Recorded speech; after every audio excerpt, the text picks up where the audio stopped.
Hey, what's up guys and girls, Wretched Rapture here. Today I'm going to be bringing you a brand new set of tips for how to get better at first-person shooters.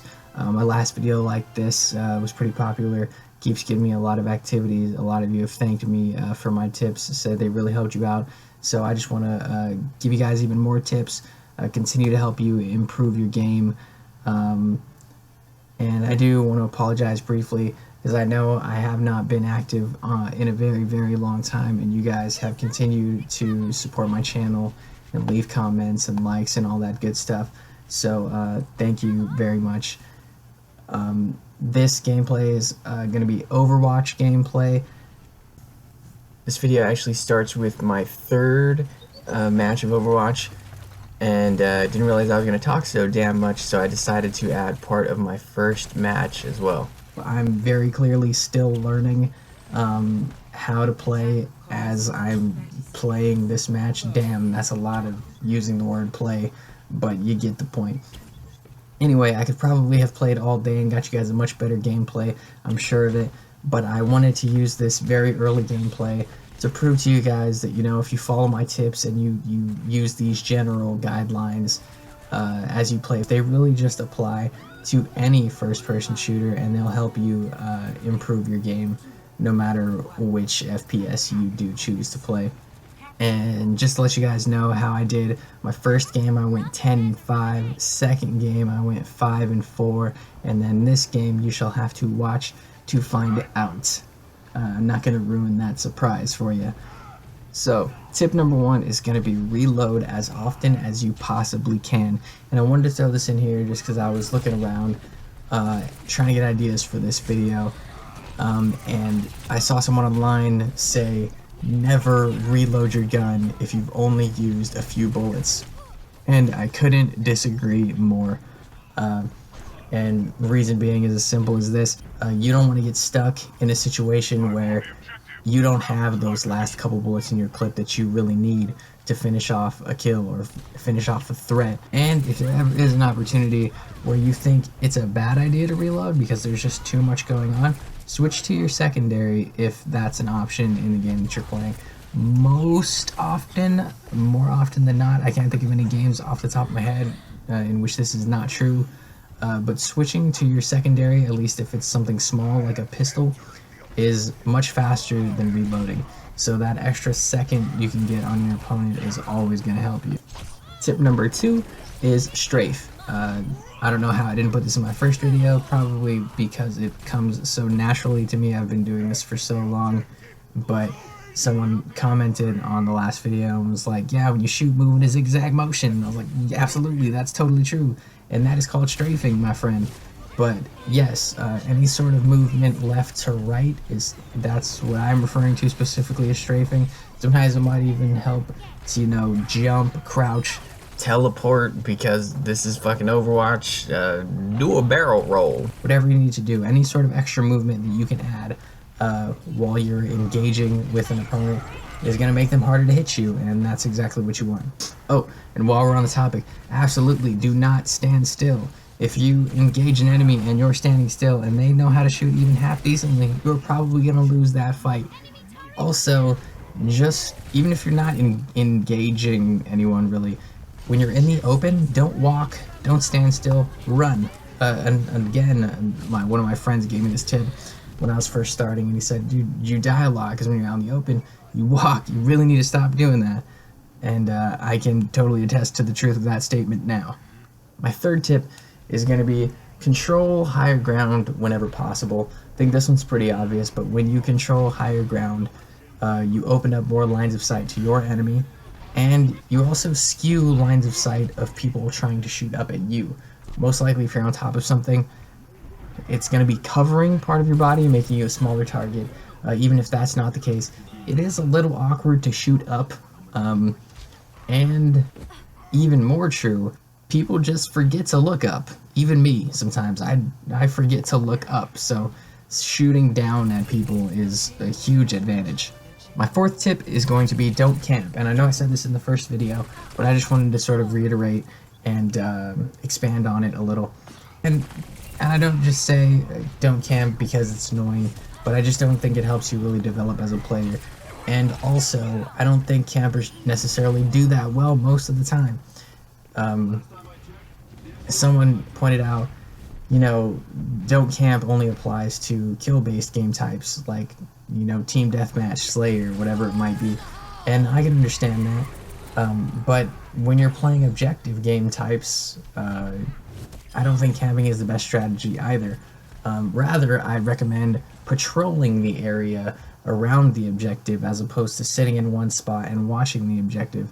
And just as an example, if I walk into a room, say I'm trying to capture an objective, and I get shot from someone sitting behind a box on the left of the door, the first place I'm going to check when I walk into that room next time, behind that box on the left side of the door. So if you're still there, and I know you're there, you're already at an extreme disadvantage.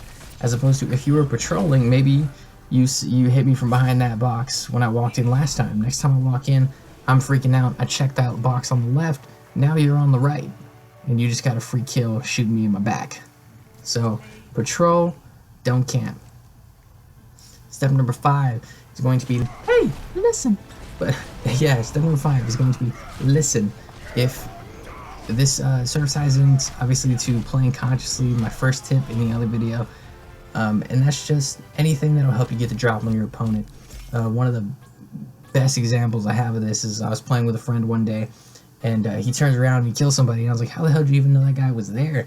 And he said he spoke Russian. I was like, what?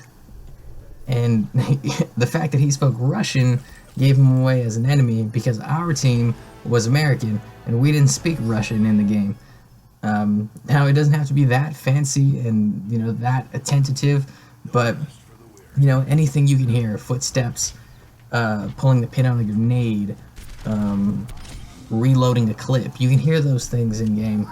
So if you hear them, just take note of them, check it out, make sure it's not an enemy. Tip number 6 is going to be map awareness. Always play as aware as you can.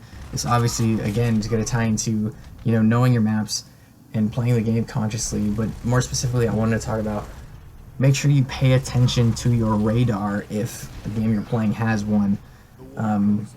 I sort of pride myself on always looking at my radar. The radar is there for a reason. There's no excuse for getting killed by someone who's clearly on your radar and getting caught off guard by them. That just doesn't make any sense to me. So that brings me to my next tip. Tip number 7 is going to be communicate. Any knowledge you have that you think your team may or may not have, you know, share that with them. So if you see someone on the radar that you don't think your teammate is going to notice, point that out. If you need to reload your gun in the middle of a firefight, point that out. Anything, really, anything. If you need to go AFK, which don't fucking do that. That's a terrible thing to do to your teammates, and you're a horrible human being. But anything, especially in-game related, you know, point that out to your teammates. That'll help them, and if your team is doing well, that's going to create sort of a better environment for you to be playing in, and that'll foster you playing well also. And in exchange, they'll probably communicate with you and help you, so everyone wins. Tip number 8 is going to be learn weapons and abilities as best as you can, especially since this is Overwatch gameplay. Understanding, you know, how all of the weapons work, how all of the abilities work, it's not only going to help you use those weapons and abilities better, but it's going to help you counter your opponents when you know what they're coming at you with. Step number 9 is going to be assess situations, just so that you know what you're getting yourself into. Again, as always, this ties into playing consciously, but for example, if I'm walking into a room and I notice that there's 3 people in the room and I'm by myself, probably not the best idea for me to walk in there. It doesn't matter how good I am. Having 3 people in that room and me coming through a very narrow doorway, my odds are not good, not at all. So just to set situations, sort of understand what you can and cannot get away with, and think of it sort of as playing a strategy game. I know it's an FPS, we want to run around and want to shoot as many people, kill as many people as we can. That's awesome, that's what we're here to do. But it's going to be more productive, you're going to kill more people if you just approach situations strategically and always assess outcomes and don't just run into things thinking you're gonna be Jesus. And I have no idea where that was going. Whatever, continue. Last tip, finally, tip number 10 is gonna be get comfortable and be relaxed. Get a comfy chair, wear some comfy clothes, wear no clothes, whatever it is that you do in the privacy of your own home or outside of your own home. I don't care what you do, where you play. But anyway, it's really hard to focus and, play consciously when you're uncomfortable for obvious reasons. And then relax comes into play just because you have to go into games understanding that sometimes you're gonna get fucked up. Like, it happens to the best of us. Sometimes we have off days, sometimes we have fantastic days, but just know that you're not always going to do well, even if you're the best player in the world. And staying calm and relaxed is going to help you more than playing angrily will. And I think that's all I have for you guys today. So thank you very much for watching. I hope this video wasn't too repetitive for my first video, but even if that's the case, it's always good to reiterate things. God, that word's giving me so much trouble today. Reiterate things and sort of maybe hear them in slightly different terms so that they can click and stick in your mind. Don't forget to like, comment, subscribe, share this video with your friendsies if you got any, and if you really like this video. Yeah, thank you guys, and until next time.